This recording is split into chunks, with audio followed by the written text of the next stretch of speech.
Rënja e këmbanave në katedralin e Shkodrës dhe të gjitha kishat katolike shpallën zin, duke njoftuar besimtarët për ndarjen nga jeta të Atit të Shenjtë Papa Franceskut. Flamuri i Vatikanit është ulur në gjysmështis, ndërsa portreti i Papës është vendosur në kishë duke përkujtuar jetën dhe trashëgiminë e tij të jashtëzakonshme. Besimtarët janë mbledhur për të nderuar figurën e Papa Franceskut dhe për të reflektuar mbi mesazhet e tij të dashurisë, paqes dhe solidaritetit me të varfrit dhe emigrantët. Sapo na erdhi lajmi i kalimit në mëshim të Atit Shenjtë Papa Franceskut, i cili u kthye në shtëpinë e Atit sot rreth orës 7:35 të mëngjesit. Mendjet dhe zemrat tona ju drejtuan hyj të gjithë përshtetshëm në lutje për shpirtin e tij. Na bin mend mujt e fundit të vujtjes së tij shëndetësore, në të njëjtën kohë, ka ngulja e tij për të qëndruar pranë popullit të tij si bari i mirë deri në fund, edhe përgjatë këtyre ditëve të Pashkëve. Ditën e Pashkës, pra dje, deshti vetë personalisht që ai ta jepte bekimin urbi et orbi, si testamenti i tij i fundit. Ati Shenjtë Papa Francesku iku duke na beku. Papa Francesku zgjodhi ta vizitojë Shqipërinë me 21 shtator 2014 si vendin e parë evropian, pak pasi ishte zgjedhur në krye të Kishës Katolike Universale.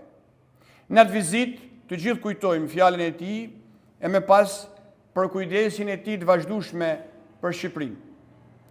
Papa Francesku e udhëhoqi Kishën në këto vite nëpërmjet një dëshire të thellë ndryshimi dhe reformash. Ai u bë një zaj i fuqishëm në gjithë botën, duke shpallur ngjitjen e dashurisë ndaj më të varfërve dhe më të përjashtuarve të shoqënisë. Ai ngriti vazhdimisht zërin kundër luftës, armatimeve dhe shkatrimit të krijimit. Me fjalë dhe me vepra e udhëhoqi Kishën Katolike drejt një trajte më të përulur, më të thjeshtë e më sinodale. Ne i jemi mirënjohës hyjt që na dha Papa Franceskun në këto vite dhe i lutemi hyjt që ta pranojë në banesën e amshume të mbretërisë së tij.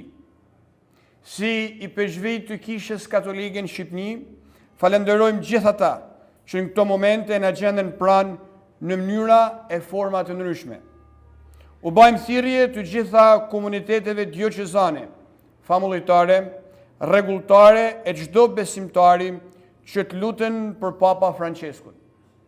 Po ashtu, duke filluar nga mramja e ditës së sotme, të organizohen momente lutjet dhe përshpirtëniet në të gjitha komunitetet e besimtarve dhe këmbanat do të binë në shenjë zije, të i fillu nga momenti i marrjes së kësaj letre.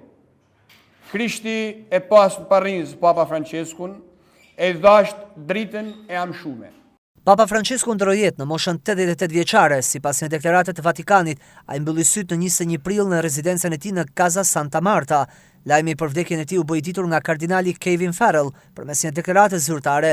Të dashur vëllezër dhe motra, me dhimbje thellë ju njoftoj vdekjen e Atit ton të Shenjtë Francesku, tha kardinali.